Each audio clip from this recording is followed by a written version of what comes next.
Bueno, pues estamos aquí con Pedro Fernández y Barbadillo. Ahí es nada. De Fernández y Barbadillo. Que es un gran amigo. Es de la casa. Y a Juan Francisco Sánchez Galera, pues es la primera vez que lo tengo aquí. Juan, ¿cómo os habéis metido en esta fiesta de la leyenda negra? Bueno, en esta fiesta me metí hace ya 20 años. Es decir, cuando todavía era un poco peligroso adentrarse en estos mundos de la leyenda negra. Fue la época, claro, ahora es muy fácil contarlo, ¿no? Cuando se empezaba a hablar de Blas de Lezo, nadie conocía absolutamente Blas de Lezo. Me acuerdo que el primer libro que saqué, sobre todo esta temática de la leyenda negra, Inquisición, expulsión de los judíos, fue el año que Pablo Victoria sacó el libro de Blas de Lezo. Entonces eran dos temas absolutamente desconocidos, las grandes biografías de nuestros grandes personajes y el estudio un poco más en profundidad de estos temas que habían sido objeto pues de todo tipo de leyendas negras, nunca mejor dicho, ¿no? Y han transcurrido 20 años en los cuales pues bueno, hemos ido profundizando en el tema, hemos ido ampliando, y este libro pues ya lo que hace un poco es tratar todo este tipo de temas de una forma monográfica. Si uno de ellos estudia todo lo relativo a la conquista de América, es decir, todos esos prejuicios de la conquista de América, otro capítulo dedicado en exclusiva a la expulsión de los judíos, otro en exclusiva a la Inquisición, otro a las grandes aportaciones de España en el mundo de la ciencia y de la cultura, al cargo de Pedro Fernández Barbadillo. Es decir, lo que hemos hecho ha sido un poco dividirlo en capítulos de forma monográfica, de tal forma que se puedan estudiar en profundidad. Y siempre contextualizando. Es decir, no es solamente vamos a quitarnos un poco todos los ambenitos de la historia negra de España, sino bueno, vamos a ver qué es lo que pasaba en esa misma época en el entorno europeo, que es en el que se desarrollaba nuestra cultura. Entonces, ¿qué es lo que pasaba mientras aquí en España se expulsaban los judíos? ¿Qué pasaba en el resto de Europa? Entonces, pues bueno, pues es que en el resto de Europa se expulsaron también, pero en mucho peor condiciones, exactamente igual que con la Inquisición. En España hubo Inquisición, en el resto de Europa también, pero mucho más bárbara y cruel, ¿no? Entonces el libro lo que hace es separar en temas, es decir, lo que es la leyenda negra, separarla en temas y profundizar contextualizando con qué es lo que pasaba en el resto del mundo. Bueno, hay un tópico en el que sí tenemos que confirmar que es verdad, que es que los españoles llegamos a las modas europeas tarde y mal, que el caso, por ejemplo, la expulsión de los judíos, porque los españoles del siglo XV fueron prácticamente los últimos en expulsar a los judíos que vivían entre ellos en Europa, porque mucho antes lo hicieron los ingleses, lo hicieron los franceses, austríacos, alemanes. Eso es. Eso es una de las cosas que ya se ha olvidado, como no solo como lo de Blas de Lezo. Claro, tú le dices a un europeo, dice a un francés, dice no, pues es que vuestros monarcas también expulsaron a los judíos y antes que los reyes católicos, y te dirá sacre bleu, ¿es posible? Porque efectivamente ya este tipo de asuntos pues ya se han cubierto y se tratan, o sea, solo hay unos malos oficiales en la historia europea, que son los españoles. También es cierto que ha habido muchos que han hecho lo imposible porque nos convirtamos en los malos, y estoy pensando en tantos exiliados, sobre todo liberales del siglo XIX, que acababan en Londres o en París y para ganarse la vida, pues ya que eran tampoco populares en España, pues escribían libros o escribían crónicas en periódicos poniéndonos a los compatriotas que quedaban en España, poniéndonos a caldo perejil. Sí, pero bueno, eso ha sido de todas las épocas, porque ya uno de los secretarios de Felipe II, Antonio Pérez, esa moda, ¿no?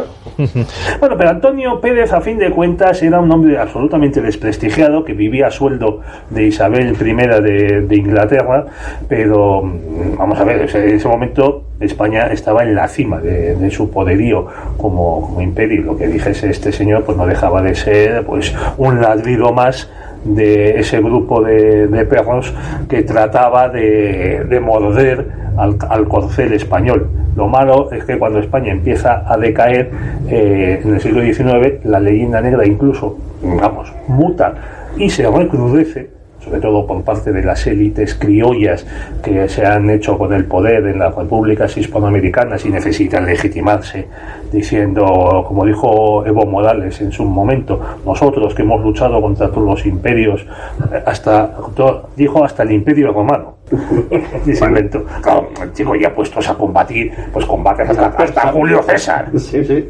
Y al Imperio Persa y a quien caiga, ¿no? Y a no, los iraníes no, porque ya sabes que... Sí, se llevan bien. Eso, se llevan bien.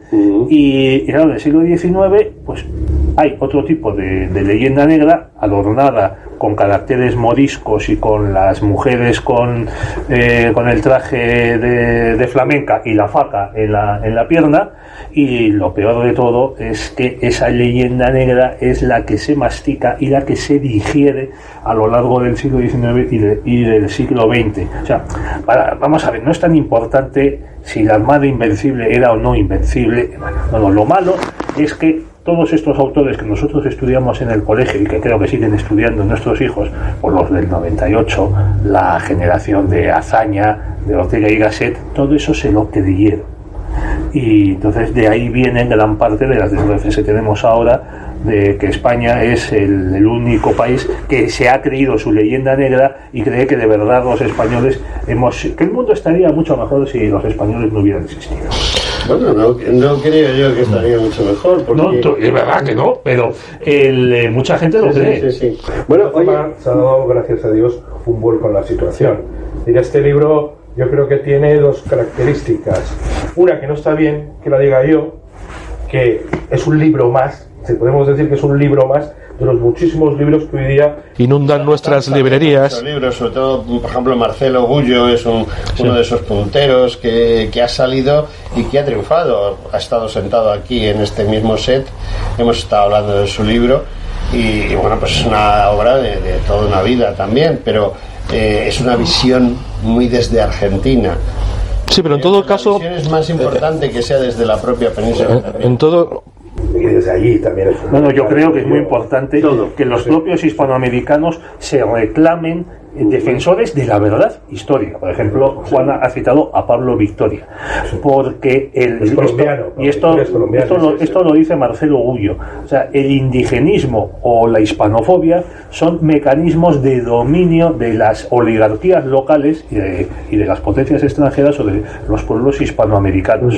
Bueno, no sé si habéis visto, refrendando lo que decís, yo he colgado en mi página en la que se llama Las Aventuras de Decisión Radio, pero que es una página mía en YouTube, y no es por colgarme ninguna flor, porque en realidad la flor hay que colgársela al protagonista que aparece en el vídeo. Yo he hecho el vídeo, pero no soy el protagonista. El protagonista es Alfonso Borrego. Alfonso Borrego es bisnieto de Jerónimo, el gran jefe, y hay un vídeo. Si nomás vas a los estados de nombre español, Montana, Colorado, Nuevo México, Arizona, Nevada, Utah, California, Texas, Florida. En esos estados están las reservaciones de los indios. Hoy. Pero no hay reservación en Iowa, Ohio, Alabama, Mississippi, North Carolina, Virginia. Nada. Y les digo, ¿sabes por qué? No. Pues nomás tienes que ir a mi lugar favorito. Se llama Plymouth Rock. ¿Sí sabes lo que es eso? En Massachusetts, donde llegaron los ingleses. 22 años después de que Oñate llegó a San Elizario. Allí en Massachusetts, cuando llegaron los ingleses, se toparon con el tribu que se llama Wampanoag, que nosotros es el primer día de gracias, que se celebra en noviembre. Muy bonito, gracias ingleses. Y el presidente Lincoln lo usó como ejemplo para el Día de Gracias de la Nación. Muy bonito. Pero les digo, ¿pero dónde están los Wampanoags? ¿Dónde están? No hay ni uno. No hay. Le dije, ¿sabes por qué no hay? Porque la diferencia de un inglés y un español es que los ingleses mataron a todos los indios de Plymouth Rock hasta los estados de nombre español. Esa es la diferencia. que nomás es en Estados Unidos. Vamos a naciones de nombre español. México, ahí están los indios. Nicaragua, Belice, ahí están los indios. Te puedes ir a Perú, ahí están los indios. Estaban los ingleses, no hay ni un indio. Esa es la diferencia. Y eso es lo que queremos decir al mundo. Nosotros de allí, abran los ojos. ¿Quién mató a los indios? ¿Quién?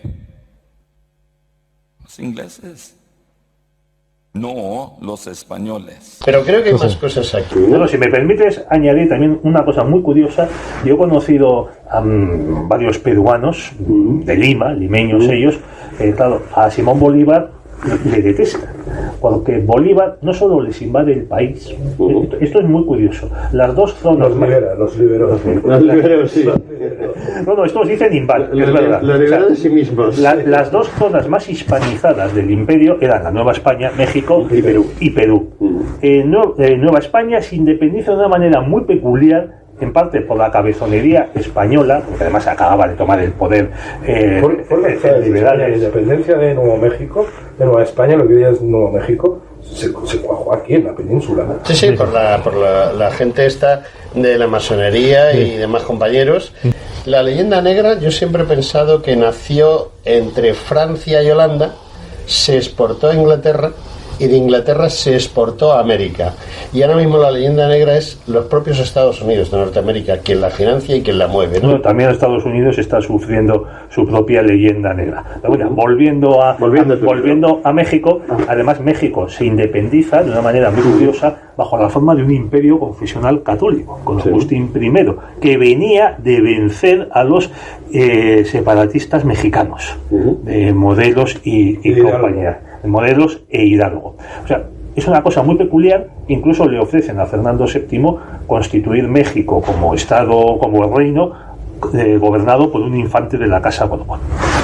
Y Perú es liberado mediante una invasión en pinza, San Martín desde el sur y Bolívar desde el norte. Y es el último punto en el que resisten los realistas en la batalla de Ayacucho, que dura se prolonga hasta 1824, la resistencia. Y luego está la isla de Chiloé, que eso es otra historia. Bueno, pues estos amigos peruanos dicen, hombre, es que aparte de que nos invadió Bolívar, es que mutila el Alto Perú, lo que se llama Bolivia, para crear un país al que darle su nombre y al que luego encima dejárselo a su niño querido, que era el mariscal Sucre, que luego fue asesinado por otros compañeros de conspiraciones. Esto también es muy curioso porque las minorías que consiguen la independencia de Estados Unidos no se dedicaban a matarse entre ellas, salvo el caso de Aaron Burr. Sí, pero en el caso de los hispanoamericanos sí, se mataron entre ellos y se exiliaron. San Martín, que no lo sabe casi nadie, muere en 1849 exiliado en Francia. Sí. Había huido de Sudamérica, llega a Francia, claro, a España no podía venir, al menos todavía, y en 1848, cuando se produce la revolución en París, que él estaba viviendo ahí al lado, en el mismo París, dice que ya estaba harto de revoluciones, y entonces huye hasta un pueblecito creo que es de la costa de Normandía, casi a punto de, muy cerquita de un puerto, pues tenía que subirse a un barco e irse a Gran Bretaña. Bueno, y luego, pues entre ellos a Bolívar muere en el exilio, le intentan matar varias veces. Bolívar creo que murió en Inglaterra. No llegó en la isla Santa Margarita, me parece. Intentaba huir, se marchaba porque no le quería a nadie, le insultaban incluso por los pueblos por los que pasaba. Esto es una historia criminal. Es que Bolívar lo que fue dejando atrás de sí fue un verdadero holocausto. Pero es que luego entre un hombre que no hacía propios generales que se sublevan y que estuvieron a sus órdenes, no le podían ni ver. Bueno, el libro, que es por lo que estamos aquí, perdonad que es que habla mucho Pedro. El libro tiene una primera parte muy interesante en la que, digamos, sentáis un poco las bases de qué va a ser el resto, ¿no? Es moros y cristianos, historia de Nementera y qué supone la leyenda negra. Son los 3 capitulados que tiene. Digamos que esa primera parte... La Inquisición también la trata. Sí. tratar de poner pilares sobre los que luego hablar, ¿no? Hombre, es que la leyenda negra no afecta solo a la época del Imperio Español. O sea, ya es un momento ya en esta fase vamos, la leyenda negra es una especie de pico con el que destruir toda la historia de España, con la que decirnos, como te parecía exagerado lo que dije al principio, que el mundo habría estado mejor si no hubiese habido españoles. Entonces eso tiene que afectar a toda la historia de España. Pues por ejemplo, que los godos nunca conquistaron el norte de la península, que eran tan ineptos y tan envidiosos que por eso llamaron a los modos, y por eso los modos conquistaron tan fácilmente la península, que es otro asunto. Eso no se parece a la realidad nada. No, claro, pero tú vas a muchas cátedras hoy de historia y, por ejemplo, ya no se usa la palabra reconquista, que es verdad, que es un término inventado en el siglo XIX, no había nacido Franco todavía. Y ¿No es franquista? No, digan lo que digan, siento decirlo, pero no es franquista. No es franquista. Pero claro, la reconquista sí, es un término inventado en el siglo XIX, igual que Bizancio, igual que Ilustración, igual que tantos otros que conocemos ahora. Pero claro, es una palabra que se debe para definir un periodo histórico. Es como decir, el Estado babilónico. No, pues mira, si nos ponemos puristas, en Babilonia no existió Estado. Estado es algo que nace pues, siglo XIV, siglo XV. Entonces, ¿cómo hablas? ¿Estructura política de la monarquía babilónica? Pues en vez de 4 o 5 palabras, chicos, déjamela en una. Bueno, pues entonces esto tiene que, como decía, la leyenda negra o ese pozo antiespañol, esa fuerza más bien antiespañola, tiene que afectar a toda la historia de España. Pues eso, que los musulmanes construyeron un Al-Ándalus maravilloso, integrador, tolerante, donde la gente se lavaba todos los días, no como los sucios castellanos, leoneses, aragoneses, que no veían el agua más que cuando llovía y les pillaba fuera de casa, donde se maltrataba a las mujeres, donde se maltrataba a las minorías, a los judíos, a los francos. Y eso se prosigue, por supuesto, con toda la época del Imperio Español y llega hasta ahora, cuando nos presentan una España pues caínita, que cae en la guerra civil del 36, que se queda atrasada. Yo estoy harto de leer cosas que te dicen, no, hay que ver, es que hubo racionamiento en España hasta el año 52. Y dice, sí, claro, y en Francia hasta el 49, y en Gran Bretaña hasta el 56. Y en, no digamos, los países del este de Europa. Pero claro, en esos hasta prácticamente el año 2000. Pues en Polonia hasta los años 80, hasta entrados los años 80. Sí, bueno, yo personalmente conozco las repúblicas soviéticas, como tú bien sabes, de Asia Central, y el atraso secular que han tenido gracias a la Unión Soviética es brutal. O sea, a principios del siglo XXI estaban pues como esa época del racionamiento en España. O sea, verdaderamente estaba todo por pintar porque no había dinero para comprar pintura y para comerlo justito. Y estamos hablando del año 2000, o sea, la maravilla de la Unión Soviética. Que enviaba cohetes a la Luna, y es verdad, los enviaba. Pero solo hacía eso, enviar cohetes, bueno, y tener misiles y tanques que no funcionaban. Sí, efectivamente. Bueno, la verdad es que no enviaba muchos cohetes porque solo tenía a Koryolev, que era el único hombre que entendía de cohetes. Los demás estaban de ayudantes y el día que se murió Koryolev, la cosa como que decayó bastante. Oye, volviendo a tu libro, que es muy importante. Bueno, nuestro libro. Al libro de Juan. Además, Juan ha escrito más. Juan enfrente y me estoy olvidando de él, es muy importante. Yo he visto que en la segunda parte del libro os metéis a desmitificar ciertas cosas. Es decir, somos un país atrasado, pero nuestra gente ha inventado esto, y hay un sinfín de estos, y sobre todo hay un sinfín de temas como los ingenieros. Vosotros nombráis a uno, pero son varios los ingenieros españoles que acabaron en Rusia a petición de los zares, pues para cosas tan curiosas como que por qué el ancho de vía de los ferrocarriles españoles es el mismo que el ruso. Eso lo explicáis ahí, me figuro.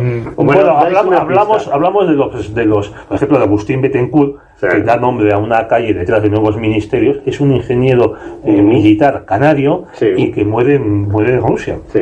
Muere en Rusia y además era un genio. Era un genio, hizo cosas tan interesantes como una especie como de telégrafo óptico. Sí, hizo... que queda alguna torre en la zona de Aranjuez. Sí. No sé, venía de los romanos, eso ya con Augusto se hicieron. Sí. No, pero este hombre es curioso porque además está, yo sé que está enterrado en un sitio importante en Rusia, donde enterraban a la gente importante, bueno, a los grandes hijos de... Y un puente, le han dedicado un puente en San Petersburgo. Sí. Y este hombre, yo no sé si es Betancourt, creo que fue él que diseñó el primer ferrocarril sobre el que luego se diseñaron el resto, y como él había estado metido en ese tema ya en ferrocarriles... No fue así. Es que fue un canario el que hizo los ferrocarriles rusos, ¿no? Pues no te podría decir. Lo que sí te digo es que las leyendas que hay sobre por qué el ancho de vía español es mayor que el europeo normal... Es un problema estratégico. No, al contrario, es lo que se dice, es la excusa que será, que ahí presionados los militares en la comisión del Congreso que llevaba este asunto en los años 40, o sea, ya Betancourt había muerto en Rusia, él muere en los años 20 del siglo XIX, que presionaron los militares para que hubiese un ancho de vía distinto, mayor, para que entonces los franceses no nos pudiesen invadir, lo cual es absurdo, porque era la única vía de transporte, sobre todo para transporte pesado. Tampoco había no había una red tan amplia, con lo que era absurdo. Y los alemanes, cuando invaden Rusia, se encuentran con ese problema, que es que su ancho de vía es menor que el ancho de vía ruso, que es parecido. Sí, señor. No, pusieron un tercer riel, que claro, se ajustaba, como había espacio para meterlo, pusieron el tercer riel, que ese sí, con el que tenía a la derecha, enfrentado, pues ya tenía la medida para los ejes de sus locomotoras y vagones. No estaba Goicoechea allí para... Goicoechea y Oriol, el del Talgo, que ese lo mencionamos. Que son los inventores del cambio de ancho de vía, ¿no? El sistema que existe en España, y tú vas de aquí a Murcia ahora mismo, todavía no está terminado el AVE, entonces cuando llegas a Albacete te cambian de vía, pasas por el sitio donde el ancho pequeño del AVE se convierte en un ancho mayor para que pueda circular por la vía. Bueno, he puesto ese ejemplo, pero hay más sitios donde eso sucede. No, para acabar con ese mito, te digo que esto fue la comisión Subercase, que la presidió un ingeniero que se llamaba Subercase. Había otro ingeniero y también estaba un tercer ingeniero que era, mira qué casualidad, el hijo de papá Subercase. Ninguno de estos había construido jamás un ferrocarril, había hecho un tendido de vía, y tampoco habían estado en el extranjero para ver qué se hacía en Francia y Gran Bretaña, pero llegaron a la conclusión de que haría falta un ancho de vía grande, porque las calderas de las locomotoras, según ellos, iban crecerían todavía mucho más para tener más potencia, y entonces que se necesitaría, eso es, y al final eso no hizo falta. Bueno, es un poco peregrina la idea. No, está así, es lo que se dice en la comisión. Hablamos de Jerónimo Allanz, que es un inventor de Navarro de los siglos XVI-XVII, que inventó el primer traje de buceo. Sí, eso es cierto también. Es que curiosamente la atrasada España, donde no había científicos, es la responsable de casi la mayoría de los inventos, de muchísimas patentes. Mira, eso es este es el capítulo que yo aporto al libro, que es el de la ciencia, los científicos, los inventores españoles. Y eso es otra parte de la leyenda negra que queremos desmontar, que los españoles solo han valido y valemos para ser muy brutos, para ser unos individuos de cuchillo y pistola, para conquistar, destripar, saquear y robar, brutos y sanguinarios. Pero dice, pues no señor, para conquistar un imperio, expandirse por todo el mundo, dar la vuelta al circunnavegar el planeta entero, y luego pues para sacar la plata de Potosí y de Zacatecas en México, acuñar los reales de A8, llevarlos a China, que te los compren te los cojan los chinos solo querían plata y demás, y esa plata circule por todo el mundo y se convierta en la primera moneda internacional, la primera divisa aceptada, mucho antes que la libra esterlina. 250 años. Efectivamente, y todavía quedaban pesos españoles a finales del siglo XIX dando vueltas por el Pacífico, por China, incluso por Estados Unidos. En Estados Unidos dejan de usar la plata española y luego mexicana gracias a que descubren las minas de oro en California. Bueno, pues para hacer todo eso no lo puedes hacer con unos tíos muy brutotes que solo sirvan para dar palos. Necesitas navegantes, necesitas ingenieros, necesitas matemáticos, necesitas científicos, necesitas hasta contables, necesitas gente que pueda hacer planes a largo plazo, toda la logística. Fíjate tú que sabes por razón de tu profesión lo que es la logística, oye, para tener las flotas de indias que cruzaban el Atlántico 2 veces al año y que no se perdieron ninguna hasta la primera que se pierde es en 1628, oye, con los piratas franceses, con los piratas ingleses, con los holandeses acechando, chico, y los árabes, también había piratería árabe, que de eso no se habla. En el Mediterráneo había una piratería muy seria, pero es que aparte de la del Atlántico, pero nuestro gran problema eran los piratas de Argelia y de Túnez, ¿no? Que los aniquila Carlos III, gracias a Antonio Barceló, que era además un almirante mallorquí que era civil, y Carlos III lo nombró almirante de la Armada, lo cual molestó mucho a esos almirantes, ya sabemos, de lo importante es la carrera militar y el uniforme. Y usted quién es su padre. Bueno, tenemos a Juan Francisco ahí arrinconado, no le hacemos mucho caso. Juan Francisco... Me falta que hace, ¿eh? Tampoco te agobies. Yo estoy aquí de espectador encantado, podéis seguir. Me voy a meter contigo un poco. Yo personalmente, esto es una opinión personal, que está muy claro, creo que en parte la leyenda negra tiene un ámbito religioso. Es decir, España en un momento dado, sobre todo en la época de Fernando II de Aragón, con el Papa, ese Papa Alejandro, que digamos se convierte, él es el brazo religioso de Fernando II y Fernando II es el brazo militar del Papa Borgia.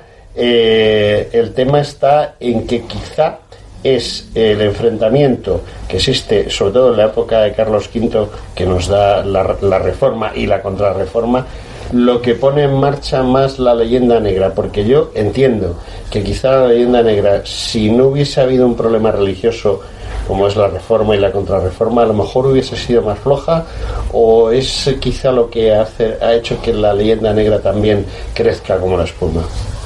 Bueno, eso. A ver, Juan, te toca. Yo creo que la leyenda negra en el aspecto religioso no viene de aquel entonces. Es decir, evidentemente en el siglo XVI, XVII, España no solamente es la gran potencia, sino es el brazo armado de la fe, es quien lleva la contrarreforma. Yo, para estudiar la leyenda negra, en vez de retroceder un montón de siglos, que creo que es lo que hemos estado haciendo, sí, y a lo mejor la gente quería que sintetizáramos un poco más, me iría al presente. Es decir, normalmente el presente se estudia con la historia, pero tal y como están sucediendo los acontecimientos, tenemos que estudiar lo que ha pasado con el presente, porque es evidente que quieren cambiarlo, ¿no? Sí. Sí, por poner un ejemplo muy de actualidad, estamos ahora viendo, pues bueno, como el Congreso de los Diputados, que es la casa que representa a todos los españoles. Estamos hablando de cosas de ahora, no de Aníbal y esto con lo que nos hemos perdido un poco, ¿no?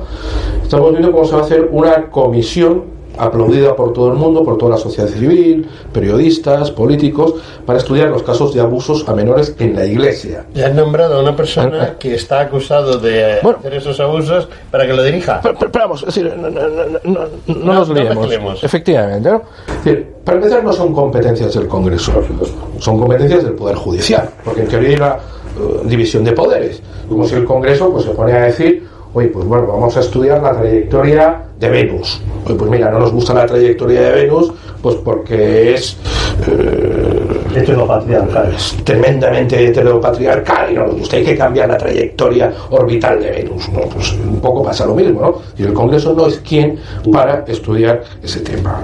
Pero ya puestos, si fuese competente, ¿por qué en la Iglesia Católica? Sí, es evidente que hay muchos más abusos ya metidos en el aspecto religioso en el Islam. Sí, el propio profeta Mohammed, el profeta, dentro de su harén tenía niñas de 7 años, y todo buen musulmán tiene que imitar la vida del profeta. No estoy hablando de falsas leyendas negras, es parte de la sunna, de las creencias de todo buen musulmán, ¿no? Entonces, bueno, si vamos a estudiar los abusos a menores, pues oye, no nos podemos constreñir a la Iglesia Católica, nos tenemos que constreñir a todas las demás denominaciones religiosas, pero sobre todo a las causas primeras de ese tipo de abusos. Hace poco se ha hecho un estudio más o menos serio del abuso a menores, creo que es la Fundación ANAR, creo que es, no tiene nada que ver con la Iglesia, no tiene ninguna vinculación religiosa, absolutamente laica, no sospechosa de nada. Y por ejemplo vemos que los abusos a menores cometidos por sacerdotes son el 0,02%. No digo el 0,2%, sino el 0,02%. Para hacernos un poco una idea de lo que eso significa, hay otro dato que es que el 0,03% de los abusos, es decir, en mayor cuantía que los propios curas, ¿sabéis quiénes son? Las abuelas. Es decir, es un hecho, es decir, las abuelas abusan más de los niños que los curas. Conclusión, a lo que voy con todo esto: ¿les importa verdaderamente los abusos de los niños o lo que les importa es atacar a la Iglesia Católica? Entonces, el tema es atacar a la Iglesia Católica. Es decir, porque ahora mismo, pues otra de las medidas, por seguir un poco la línea de actualidad, que se están tomando es prohibir que se rece en los centros abortorios. ¿Les preocupan las mujeres que están embarazadas? ¿Quieren darle una solución a esas mujeres que muchas de ellas Entonces, al fin y al cabo, lo que estamos viendo, es decir, no nos engañemos ya a estas alturas de la vida, de la política y de la edad, es un odio radical a la Iglesia Católica. ¿Qué es lo que pasa? Que la historia de España a lo largo de estos 20 siglos, y no nos constriñamos normalmente al siglo de oro, al imperio y tal, sino a lo largo de 20 siglos la historia de España es la demostración del éxito de la Iglesia Católica. Es decir, la Iglesia Católica lo que hace al fin y al cabo es dar una serie de dogmas, de ideas, de recomendaciones, eso está bien, eso está mal, pero son las personas y el conjunto de las personas como países las que lo llevan a cabo. Entonces, no hay en la historia ningún exponente de la talla de España que haya asimilado tan bien esa doctrina de la Iglesia y haya demostrado que lo que dice la Iglesia es bueno para el desarrollo de la humanidad. Entonces, tienes, en cuanto que España ha sido el brazo secular, por decirlo de alguna forma, de la Iglesia, pues es a quien hay que atacar. No se trata ya de algo de un siglo determinado, se trata de toda nuestra historia en general. ¿Qué le pasa con la Edad Media? Pues bueno, que en la Edad Media éramos unos intolerantes, sucios, como tú decías antes, que no nos lavábamos, unos marranos, que echábamos a los moros, que eran pues la civilización por excelencia.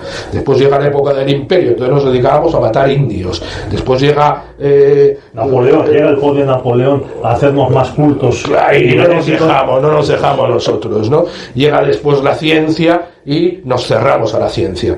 O sea, que es que la ciencia es algo que hemos inventado entre la Iglesia, entre los grandes curas de la Iglesia que han hecho las universidades, los colegios, el método científico, todo eso es invento de la Iglesia. Entonces, nos vamos a la genética. Algo tan actual y tan científico como la genética es un cura quien lo inventa. El Big Bang, la teoría del Big Bang, es otro cura quien la inventa. Bueno, y la botánica se llamaba la ciencia española, porque la inmensa mayoría de los grandes botánicos en los siglos XVI y XVII eran españoles y la mayor parte de ellos sacerdotes. Claro. El padre de la química moderna, es decir, nuestro mundo no existiría sin la química moderna, la química del carbono, del oxígeno. La química moderna es de Lavoisier, que se lo cargan, ¿por qué? Lo guillotinan porque era católico. Lo guillotinan en la Revolución Francesa en nombre de la libertad. Entonces, es un odio hacia la Iglesia. Dentro de ese odio hacia la Iglesia se tiene que personalizar en alguien, ¿no? Porque todos necesitamos visualizar. ¿En quién visualizamos en España? Porque España es, a lo largo de la historia de la humanidad, la defensora. La defensora. No ya solamente la defensora en el plan de ir con la espada defendiendo la fe, como a lo mejor pudimos hacer en los Países Bajos. No, es el ejemplo. Es decir, porque España defiende la fe con la creación de los derechos humanos. Es que la jornada laboral, que se dice que es fruto de las revoluciones comunistas de mediados del siglo XIX, la primera vez que se lleva a la práctica es para con los indios en América. El descanso dominical, el derecho de maternidad. El derecho de maternidad viene de las leyes de Indias. Es decir, los derechos humanos vienen de las leyes de Indias. El comercio internacional, todas las grandes leyes de comercio internacional, es lo que imponemos nosotros en el mundo cuando navegábamos todos los mares. Es decir, la civilización occidental, en gran medida, todo lo bueno que tiene viene de las aportaciones que ha hecho España inspirándose en los principios de la religión católica. Entonces, por eso, evidentemente es algo que va indisociablemente unido y que tampoco podemos constreñir a una etapa determinada como el siglo de oro. Juan Francisco, Pedro, tenemos un problema. Solo uno. El reloj de arena ese que tengo yo ahí, que tú sí, ya me has oído varias veces, que siempre te digo, mira el reloj de arena. El reloj de arena se ha quedado sin arena. Es una lástima. Tenemos un tiempo, sabes que nuestro programa dura lo que dura y por desgracia nos quedan un par de minutos. Yo siempre, tú lo sabes, digo al final, véndeme tu libro. Si yo estuviese en la Puerta del Sol, la librería San Martín, que tú sí has conocido. Sí, donde mataron a Canalejas. Donde mataron a Canalejas cuando estaba mirando el escaparate. ¿Ves cómo leer libros es malo? Es malo, es muy malo. Bueno, pues vamos a darle cancha a Juan Francisco, que tú hablas mucho aquí en Decisión. Juan Francisco, tú estás ahí en frente de la librería San Martín y ves este libro, tu libro, pero no es tuyo, tú eres alguien que... Yo soy el vendedor de allí. No, ni el vendedor, tú eres el que está allí enfrente de la cristalera. ¿Por qué lo compras? ¿Por qué tenías que comprarlo? O si eres el vendedor... Pues mira, lo compraría en primer lugar porque se ha producido un fenómeno en los últimos años, y es que la izquierda ha dejado el campo de batalla cultural. Está completamente desierto. Ahora mismo es de la gente decente, no vamos a decir gente de derechas, porque yo no me considero de derechas, pero la batalla cultural está ganada por la verdad. Se puede decir, y no tenemos por qué tener miedo a decir, la batalla cultural la está ganando y la ha ganado la verdad. Sí, no hay más que ver, perdona que te interrumpa, la gala de los Goya del otro día, cómo iban de ridículos de vestidos. Sí.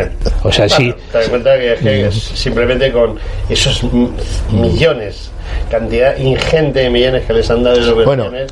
Con el reloj de arena y todavía no ha vendido el libro. Sí, ¿vale? vende el libro y ya no hay arena. Pues, la batalla cultural es una batalla que se está decidiendo por la verdad en los últimos años. La historia de España, la reivindicación de nuestro pasado, es algo que gracias a Dios está ya bastante generalizado. La leyenda negra, podemos decir, creo, a día de hoy, ha muerto. La leyenda negra ha muerto gracias a esta batalla cultural. Hay que enterrarla ahora. Estamos ya enterrando la leyenda negra. Y dentro de que está triunfando la verdad, la leyenda negra ha muerto, este sin duda es el libro definitivo. Bueno, pues te lo voy a tener que comprar.